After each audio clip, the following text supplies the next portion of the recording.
You know, you can't fight the spirit. You know, the spirit of Jah is something else. I like the way the Marley Brothers they call their show Legacy. And when I saw them call their show Legacy, I said, "Wow, look at that Rastafari!" Because I'm actually designing a project, a board game like Monopoly called Legacy.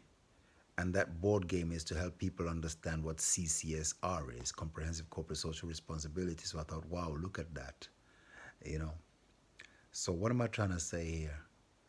What I'm trying to say to you to kind of like give you a good picture of me without going too much into detail and making a whole sub story about, because we all have that, right? We all have so many different sub stories. This is our history. We all have those tragedies and whatever that have made us into what we are, right? So no point getting into that. Let me put things this way. I am a huge Elvis Presley fan. You know, from the time that I was 8 years old, Elvis was just it, and it still is. Like nobody can take Elvis's place when it comes to music and everything. Elvis, Elvis, Elvis, right through, right? And God help you if you say something bad about Elvis. I'll put you in your place.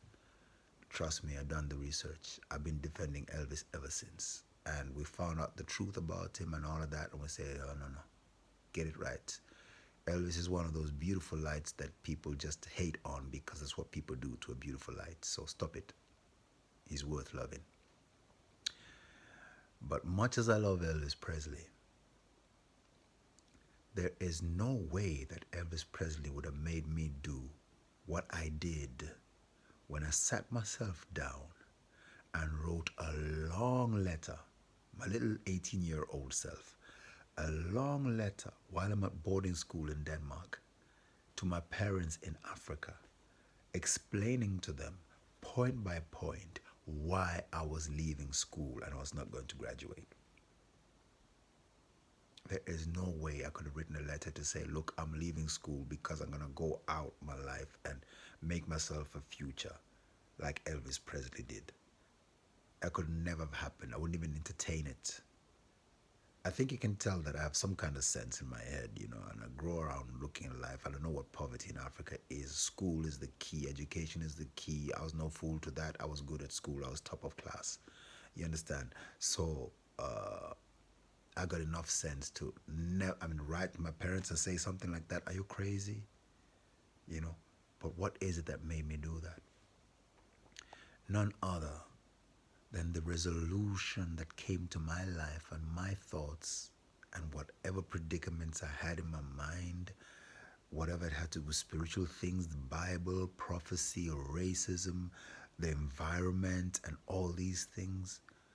The resolution that was brought into my life by the message of Robert Nesta Marley, that's what gave me the strength and the courage to do that. And when I wrote that letter, I did not write a letter that said I had any expectation of making it big like Bob Marley or anything like that. The letter simply said that I was Rasta. And as a Rasta, this and this and this does not add up. And as a Rasta, this and this and this adds up. You know, so when I made the decision to leave school, I pictured myself in the future and I was thinking, are you going to be like one of those many poor Africans who are struggling, hustling to make your future? Because I was thinking, worst case scenario, what if your plan doesn't work out? You know, are you going to be one of those people? And I thought to myself, it is very possible. And I've asked myself, how will you feel when you're walking? I hadn't even made no plan to walk from Cape to Cairo. How will you feel when you're walking down a road and you see some big expensive car past you and you know that it's you who should have been driving that car? Now here you are walking.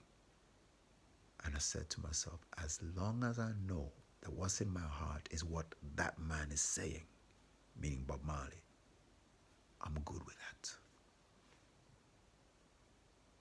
You know.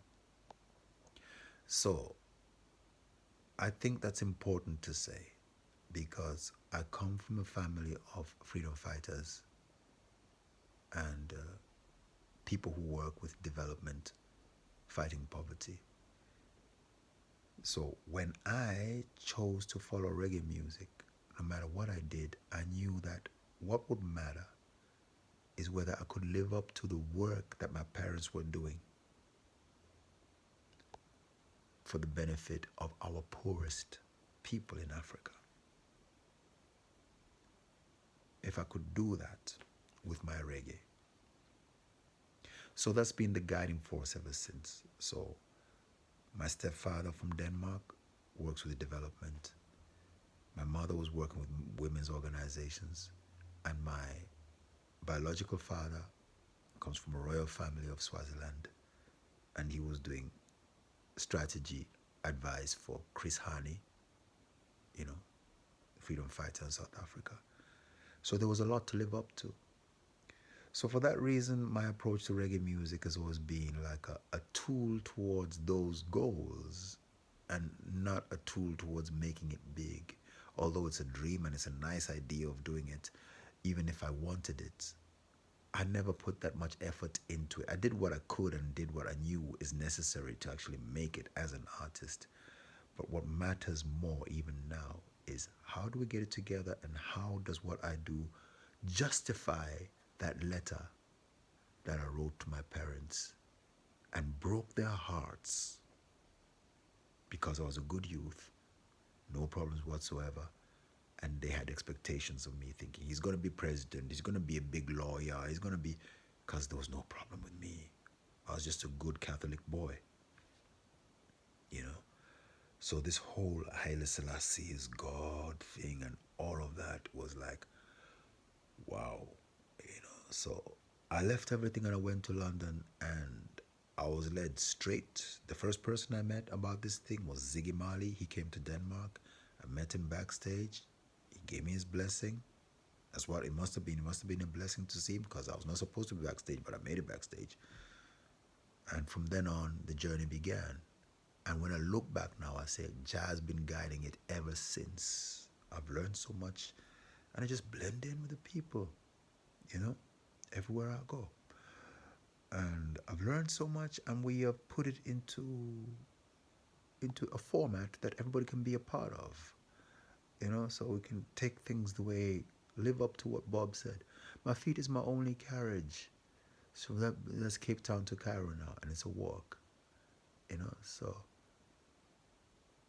the walk can sell for $10 a step, and you know how many steps it is from Cape Town to Cairo? 36 million. That means if I sell every step, it's 360 million US dollars I'll make from walking. While the rest of you are just hustling around and touring, and I'm just teasing you. But you can imagine walking through Africa. So we know we have war in Africa. We know we have problems. Sudan, we have about 10 million displaced people, 2 million outside of Sudan, 8 million in Sudan. We have problems in Congo, 7 million displaced people. We have challenges in Mozambique. All these things, which for me, my faith in Rastafari and His Majesty, it only tells me one thing, especially from the speech of His Majesty from 1963, the one that has the part that Bob Marley used for war. When I look at the rest of the speech, it is really a speech that is like, that is the starting point for what we need to be doing. All of us must know the entire speech. When I look at that, I know what is expected of me by His Majesty. And His Majesty says he expects courage. You know, so we know we are soldiers.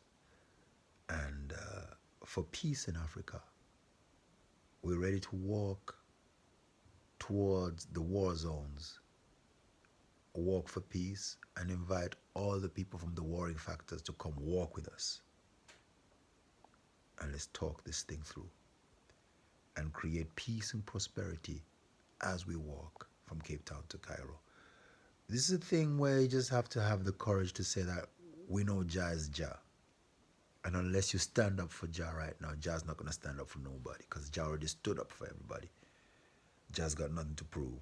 Jah's already right in the thick of it, you know, His Majesty, you know, foot on the bomb, you know, all of that, you know, Mussolini, all of that. It's courage. It takes courage, brethren, you know, it takes courage, So that's what I'm dealing with. There's much more to it, but like I said to you, we're not gonna get into no sub story or like, oh, I come from royal family and this and this and whatever.